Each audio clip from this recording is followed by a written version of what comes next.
Mi papá abandonó a mi madre, pues y entonces tuve que venirme a vivir con mi abuela. Amo la naturaleza, hasta los tuétanos. Bienvenidos amigos de Pura Populuca, qué alegría y qué honor estar nuevamente con ustedes en este siguiente podcast. Antes que nada, les queremos agradecer el apoyo que hemos recibido en la entrevista anterior a Dúo Los Clarineros. Más de 5.000 vistas en YouTube y ese es un enorme logro para nosotros. Así que muchísimas gracias por este apoyo que nos han dado. El día de hoy estamos listos para realizar una segunda entrevista, un segundo podcast. Tenemos acá a don Alejandro Salgado, escritor, ha escrito varios libros, hablaremos de uno de ellos acá, también experto en finanzas personales. Le agradecemos a don Alejandro por su disponibilidad, por el hecho de acompañarnos. Muchísimas gracias, don Alejandro, y bienvenido. Muchas gracias, muchachos. Qué alegre estar esta fresca mañana en este sitio tan maravilloso como es lugar llamado El Tisey, parte de una de las reservas forestales de nuestro municipio. Don Alejandro, ¿quién es don Alejandro Salgado? ¿Cómo se autodefine? ¿Cómo le diría usted a las personas que nos van a ver, quién es don Alejandro Salgado?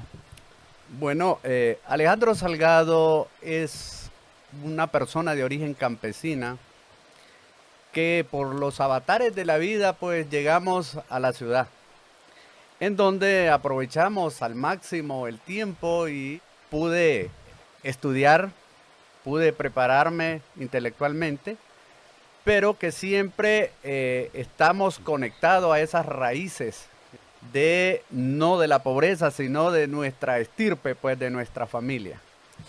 Así me definiría yo. ¿Dónde nace?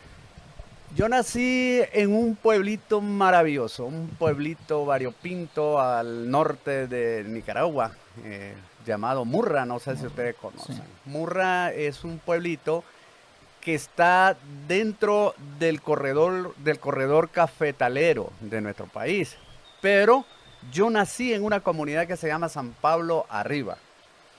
Es un lugar selvático en aquellos entonces. Y posteriormente pues ya salí de la selva a la ciudad. ¿Hace cuánto? ¿En qué año nació? Yo nací en 1964. ¿Su infancia la vivió en ese pueblo de Murra o a los cuántos años vino a la ciudad? Mire, mi infancia fue distribuida en varios puntos. Primero, yo me vine al pueblo de Murra, me trajeron pues porque era muy pequeño, tenía escasos 3 años. Mi papá abandonó a mi madre, pues y entonces tuve que venirme a vivir con mi abuela. Cuando cumplí los 8 años regresé al hogar de mi papá, en donde me desarrollé como hasta los 12 años. Allí, después de los 12 años, regresé donde mi mamá al pueblo de Jícaro, un pueblo maravilloso, precioso, pues. Un pueblo que me brindó tanta experiencia, tan bonita, que no tengo cómo quejarme de ese pueblo. Y siendo entre adolescente y joven, pues me integro al ejército de Nicaragua y a partir de allí pues salí en el año 1989, ya me radiqué aquí en la ciudad de Estelí. Dicen que los recuerdos tienen su mayor apertura en la niñez, tanto buenos como malos. En la niñez, en la infancia, es donde más fuertes se afianzan los recuerdos. ¿Qué recuerdos tiene don Alejandro de San Pablo Arriba siendo un niño? Sí, bueno, los expertos en esta materia dicen que los niños hasta los 5 años van desarrollando, van acumulando todos los recuerdos, pero a partir de los 5 años comienzan a podarlos y se quedan aquellos recuerdos que por su naturaleza no se pueden olvidar, los buenos y los malos. ¿Qué puedo decir? Mi niñez fue tumbeada, momentos felices, momentos tristes, momentos buenos, momentos malos, pero esa hiperactividad de la niñez pues hizo que ese proceso no fuera tan complejo, ¿ya? Y que yo me diera cuenta hasta ahora que soy un adulto, que no sé cómo logré superar todos esos altibajos, pero considero que a pesar de las limitaciones económicas, pues fui un niño alegre, divertido, no tengo ningún trauma de mi niñez, que es lo más importante, y eso me ha ayudado también a mí a superarme en la vida. Ahorita que estamos aquí en una zona de campo, me imagino que usted aprovechó el campo al máximo, jugando, divirtiéndose en cosas casi prácticamente obsoletas el día de hoy. Así Bañar, es. jugar en bejucos, cosas así, no sé si, si tendré. Muchas veces me he puesto a pensar en eso. Eh, Durante mi niñez, yo nunca tuve un carro de juguete, Sí, porque los recursos no daban para eso.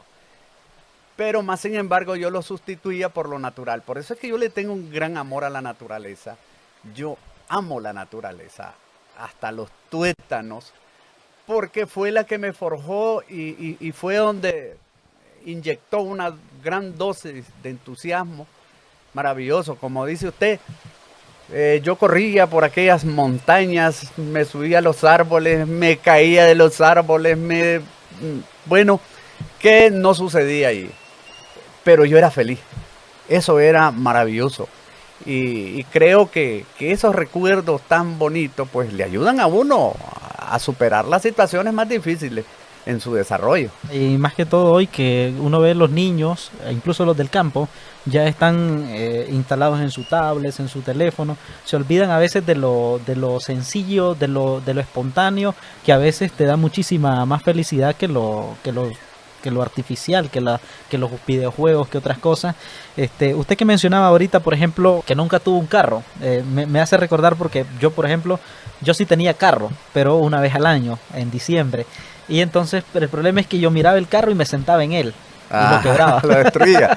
Pero yo sustituí ese carro en el resto del año con figuras que se parecieran a carro. Ujú, Por ejemplo, que un pedazo de madera cuadrado para mí era un bus, ujú. etcétera, ¿no? Entonces son detalles que tienen una relevancia importante Claro, y que marcan la importante. vida para siempre. ¿Cuándo ingresa a la universidad y qué estudió usted? Mire, es increíble. Es increíble. Cuando yo entro a estudiar la primaria, tenía 7 años, creo. 7 años. La verdad es que a pesar de esas limitaciones que yo le hablo, yo en primer grado fui uno de los niños más inteligentes. Es más, a los 4 meses, en aquellos entonces, ahora no se usa eso, que decían cuando el niño aprende a sacar vocablo, estamos hablando que ya está próximo a aprender a leer. Sí. Y eso se lograba casi a final de año. Pues yo lo logré en escasos 4 meses. En 4 meses yo leía cualquier papelito que se encontraba. La profesora se sorprendió. Como, es increíble, llegó a reclamarle a mi abuela. ¿Quién le está enseñando a este niño? Usted sabe que no se puede acelerar el proceso educativo, le dice. Se le puede ayudar en base a las tareas que se le dejan, pero no forzarle su cerebro. No, ¿y quién le va a enseñar si yo no sé leer? Le dice mi abuela.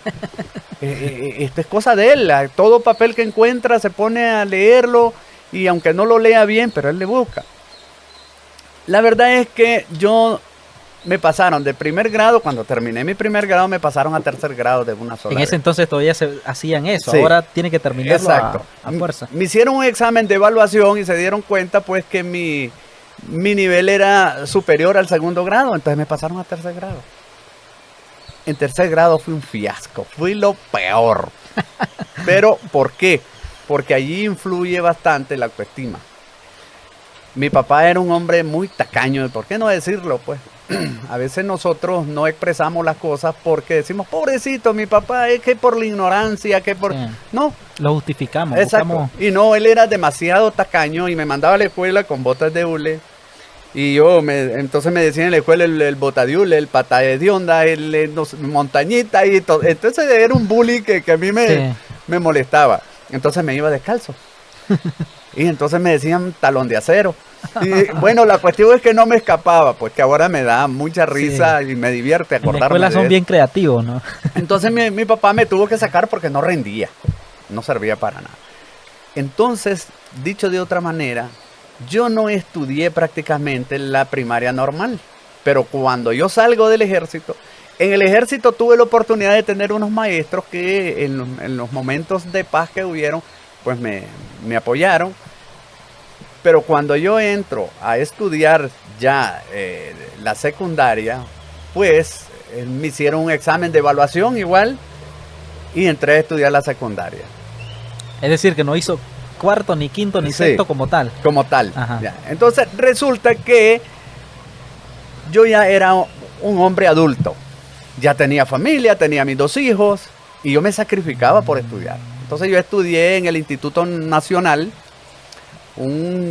Ya en Estelí. Sí, un sitio legendario en Estelí, del Ajá. cual me siento tan orgulloso de haber estudiado en el Instituto Nacional, Francisco Luis Espinosa.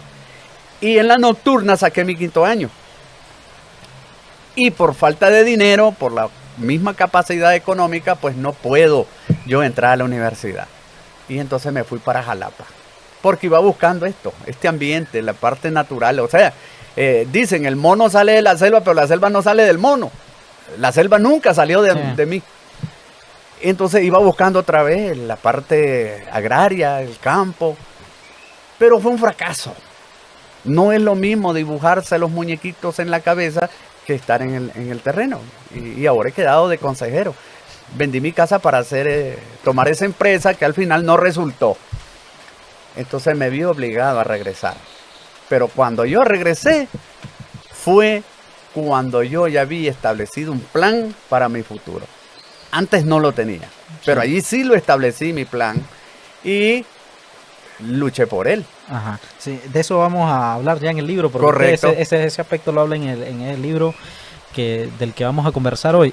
¿En qué Así año es. entonces ingresa usted a la universidad? Mire, Oh. yo terminé en el 2009. 2009. Significa que yo tenía como 41 años Cuando ingresó a la universidad. cuando ingresé a la universidad. Esto es un ejemplo. Las personas que nos ven pensarán, ¿no? Ya se me pasó el tiempo, tengo 20 años y ya no voy a estudiar, me quedé burro, Sí. dice la gente.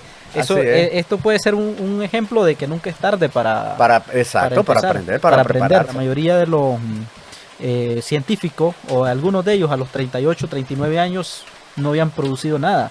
Así Y muchos es. los miraban como locos, como alguien que no tenía Ujú. futuro.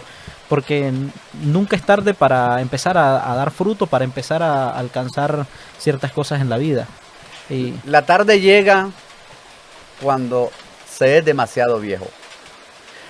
Por eso es que nosotros debemos de aprovechar cada una de las oportunidades que nos da la vida.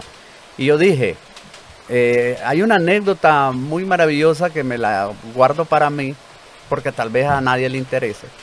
Pero cuando yo estaba en el ejército, yo logré a obtener un cargo muy importante dentro del ejército. Llegué a tener un grado militar. Y resulta que cuando llegaban los contingentes de los muchachos del servicio militar, estaban formados afuera y me decían, vos no vas a necesitar chavalos para... Yo era en ese entonces encargado de logística. No vas a necesitar chavalos para tus almacenes. Y yo me iba y lo primero que les preguntaba a ellos era su nivel académico.